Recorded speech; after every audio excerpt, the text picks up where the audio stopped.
गांव और मॉडर्न बहू का करवा चौथ। पंडित जी कितनी सुंदर लड़की का रिश्ता लेकर आए हैं। मुझे तो ये लड़की देखते ही भाग गई। मोहित बेटा, तू बता, तुझे ये लड़की कैसी लगी? माँ, जो आपकी पसंद वही मेरी पसंद।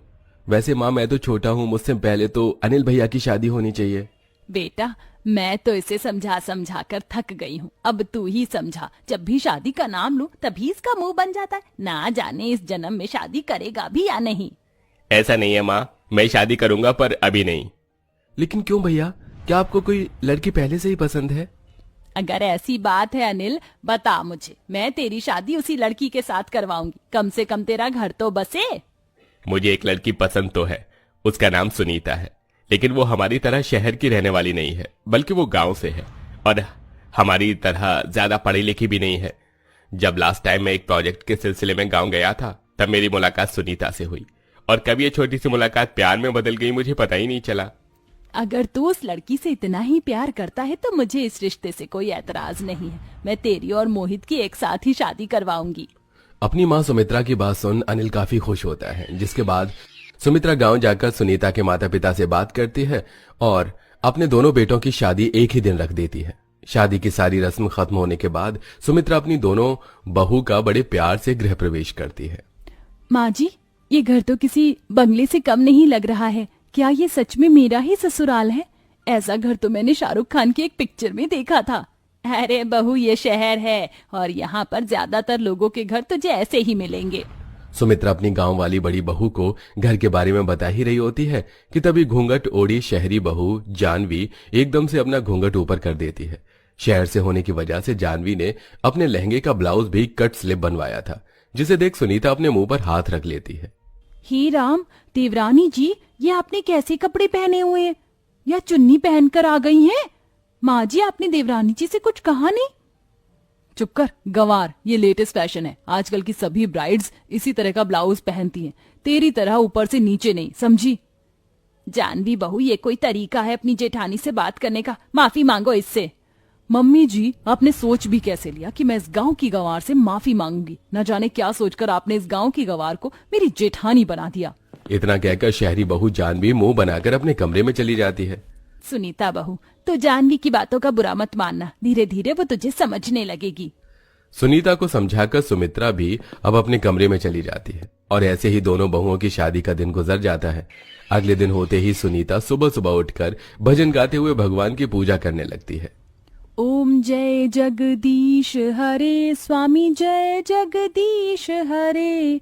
भक्त जनों के संकट, दास जनों के संकट क्षण में दूर करे।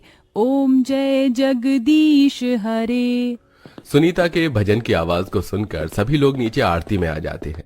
वहीं अपने कमरे में सो रही जानवी की भजन से नींद खराब होने लगती है और वो गुस्से में उठकर सीधा नीचे आ जाती है।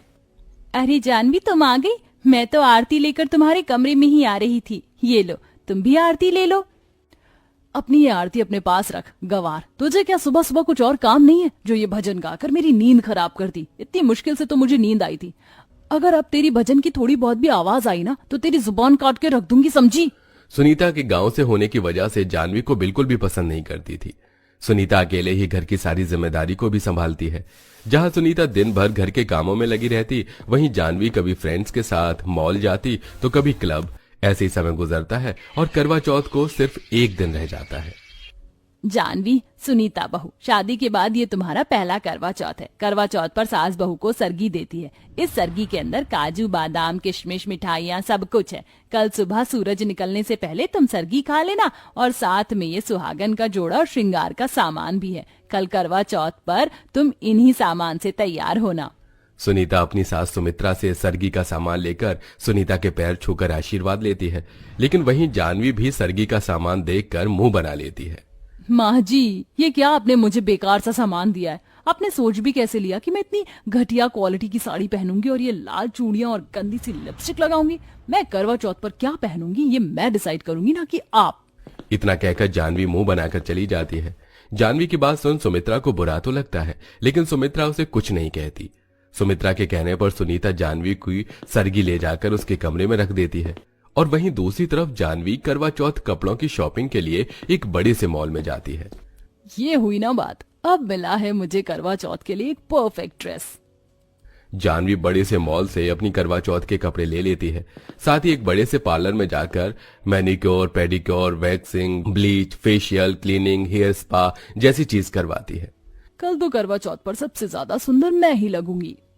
पार्लर का काम खत्म होने के बाद जानवी सीधा घर पर आ जाती है और ऐसे ही रात हो जाती है। सूर्यदेव के निकलने से पहले सुनीता उठकर जल्दी से नहा धो लेती है और भगवान की पूजा पाठ कर सुमित्रा की दी हुई सरगी को भी अच्छे से खा लेती है। मैंने तो सरगी खा ली, लेकिन क्या जानवी ने खाई होगी? एक काम करती हूँ, उसे देख कर आती हूँ। अगर सो रही होगी तो सरगी खाने के लिए उठा भी दूंगी।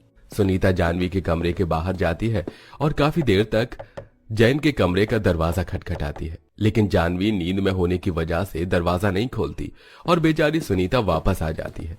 थोड़ी देर में सूर्यदेव दर्शन देते हैं और सरगी का समय खत्म हो जाता है। दोपहर के 12 बजे तक तो जानवी आराम से रह लेती है, लेकिन धीरे धीरे अब उसे भूख लगना शुरू हो जाती है। भूख के मारे मेरी जान निकली जा रही है। क्या चांद निकलने से पहले मैं कुछ खा नहीं सकती?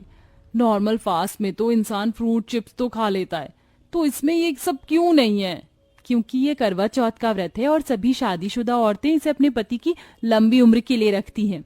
चुप कर गवार, भूख के मारे मेरी जान निकली जा रही है, ऊपर से तू है कि मुझे भाषण देने में लगी हुई है।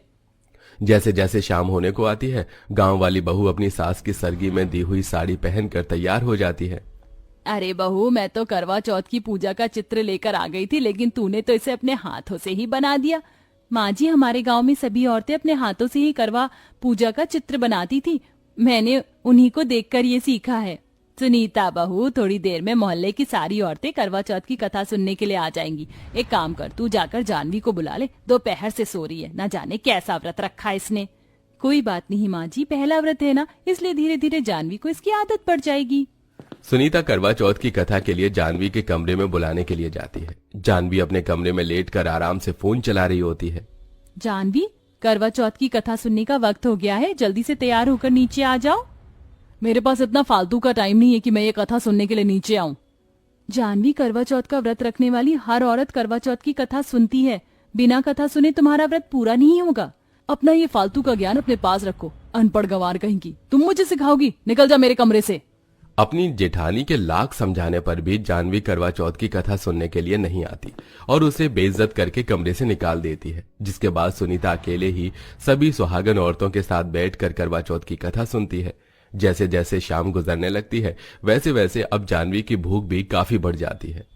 अब इस भूख को मैं और बर्दाश्त नहीं कर सकती, मैं तो चली खाना खाने के लिए। जानवी चुपके से किचन में जाती है और फ्रिज में से खाने पीने की चीज निकाल कर खाने लगती है। अच्छे से पेट भर जाने के बाद जानवी अपने कमरे में आती है और तैयार हो जाती है। जहां करवा चौथ के दिन सभी सुहागनों ने लाल रंग का जोड़ा पहना था, वहीं जानवी काले रंग के बैकलेस साड़ी पहनकर सबके सामने आती है। जानवी बहू, तेरा दिमाग तो सही है, आज के दिन तूने ये पहना है, जानती भी है तूने कितना बड़ा अपशगुन किया है। अरे माँ जी, आप ये अपशगुन जैसी चीज कुछ नहीं होती है, और वैसे भी मुझे बैकलेस ब्लाउज बहुत पसंद है, इसलिए मैंने सबसे यूनिक और हटकर पहना है। थोड़ी देर में चांद निकल आता है। सुनीता छन्नी में से चांद को देख अनिल को देखती है और अनिल के हाथों से पानी पीकर करवा चौथ का व्रत पूरा करती है। वहीं मोहित अभी रास्ते में ही फंसा होता है। ट्रैफिक होने के चक्कर में मोहित एक शॉर्टकट रास्ता लेकर घर लौट रहा होता है कि तभी कुछ चोर मोहित की गाड़ी पर हमला कर देते हैं और मोहित को लूटकर उस पर चाकू से वार कर देते हैं। कुछ देर बाद उसी रोड से कुछ और लोग गुजरते हैं। मोहित को घायल देख वो उसे जल्दी से अस्पताल में भर्ती करवाते हैं। अस्पताल वाले मोहित की आईडी प्रूफ से उसके घर पर कॉल करते हैं। जैसे ही मोहित के घायल होने की बात उसके घर वालों को पता चलती है तो सभी लोग दौड़े दौड़े अस्पताल आते हैं। आज मेरे बच्चे की हालत है ना, उसकी जिम्मेदार सिर्फ तू है। अगर मेरे बेटे को कुछ भी हुआ तो मैं तुझे छोड़ूंगी नहीं। हे भगवान, मैं क्या करूं, ये मुझसे क्या हो गया? अगर मोहित को कुछ हो गया तो मैं जी नहीं पाऊंगी। इसीलिए कहते हैं जानवी, इतना भी मॉडर्न होना ठीक नहीं है।